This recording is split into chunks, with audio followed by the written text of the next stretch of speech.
আমরা তো মনে করি যে সুলাইমান আলাইহিস সালাম তার পিতা ছিলেন দাউদ আলাইহিস সালাম, তার পিতা ছিলেন রাজা।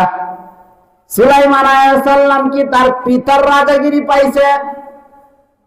এইটা না, আল্লাহ রাব্বুল আলামিন সুলাইমান আলাইহিস সালামের দুয়ার জন্য রাজত্ব দান করলেন। এইগুলা আল্লাহ রাব্বুল আলামিন কোরআনের মধ্যে বলেন। আল্লাহ রাব্বুল আলামিনের কাছে সুলাইমান আলাইহিস সালাম দোয়া করেছিলেন, মুলকাল লা ইয়ানবাগি লিআহাদিন মিন বাদি। সুলাইমান আলাইহিস সালাম আল্লাহ রাব্বুল আলামিনের কাছে দুয়ার মাধ্যমে বলেছিলেন, হায় আল্লাহ, তুমি আমাকে এমন রাজত্ব দান করবে যে রাজত্ব কিয়ামত পর্যন্ত তুমি আর কাউকে দিবে না। এই যে দোয়া করেছিলেন, মুলকাল লা ইয়ানবাগি লিআহাদিন মিন বাদি, আমাকে এমন রাজত্ব দান করো যে রাজত্ব তুমি কিয়ামত পর্যন্ত আর কাউকে দিবে না। এই যে দোয়া করেছিলেন, আল্লাহ রাব্বুল আলামিন তাকে এমন রাজত্ব দান করেছিলেন।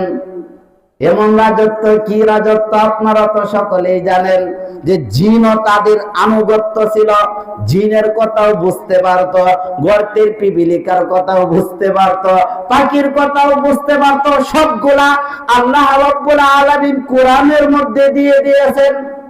বুঝতে পারছেন কি বুঝাইতে যাচ্ছি? সুলাইমান আলাইহিস সালাম রাজার ছেলে হওয়ার পরে আল্লাহর কাছে আরো চাচ্ছেন, হে আল্লাহ, তুমি আমাকে রাজত্ব দান করো যে রাজত্ব কিয়ামত পর্যন্ত তুমি কাউকে দিবে না। আপনার বুখারীর হাদিস আনাবি হুরায়রা রাদিয়াল্লাহু আনহু থেকে বর্ণিত, রাসূল সাল্লাল্লাহু আলাইহি ওয়াসাল্লাম বলেন, রাসূল সাল্লাল্লাহু আলাইহি ওয়াসাল্লাম একদিন আপনার রাতে সালাত পড়তেছিলেন।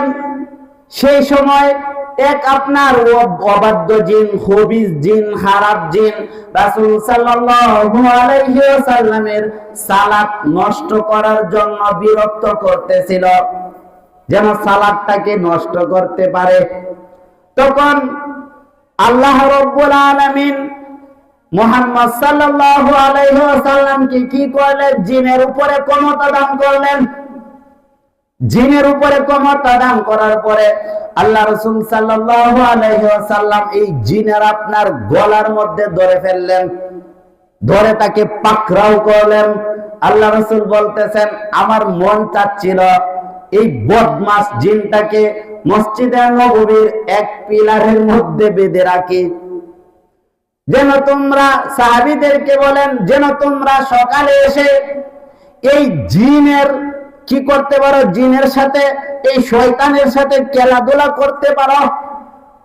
তৎক্ষণাৎ আমার মনে হয়ে গেল যে আমি যে জিনের উপর ক্ষমতা নিয়ে আসব, কারণ আমার ভাই সুলাইমান আলাইহিস সালাম আল্লাহ রাব্বুল আলামিনের কাছে দোয়া করেছিলেন, হায় আল্লাহ, তুমি আমাকে রাজত্ব দান করো। তাহলে জিনের উপর ক্ষমতা হচ্ছে আমার ভাই সুলাইমান আলাইহিস সালামের। এখন আমি যদি জিনকে পাকড়াও করে জিনের উপর ক্ষমতা দেখাই, তাহলে তো সুলাইমান আলাইহিস সালামের অধিকার চলে যাবে, যেই ক্ষমতা আল্লাহ রাব্বুল আলামিন তাকে কিয়ামত পর্যন্ত দান করেছেন আর কাউকে দিবে না। তাহলে কি বোঝাতে চাচ্ছি? বুঝতে পারছেন কি বোঝাতে চাচ্ছি? আল্লাহর কাছে চাইতে হবে। সুলাইমান আলাইহিস সালাম এত থাকার পরেও চাচ্ছেন, আপনিও চাইতে হবে, আমাকেও চাইতে হবে, তবে আমরা চাই না।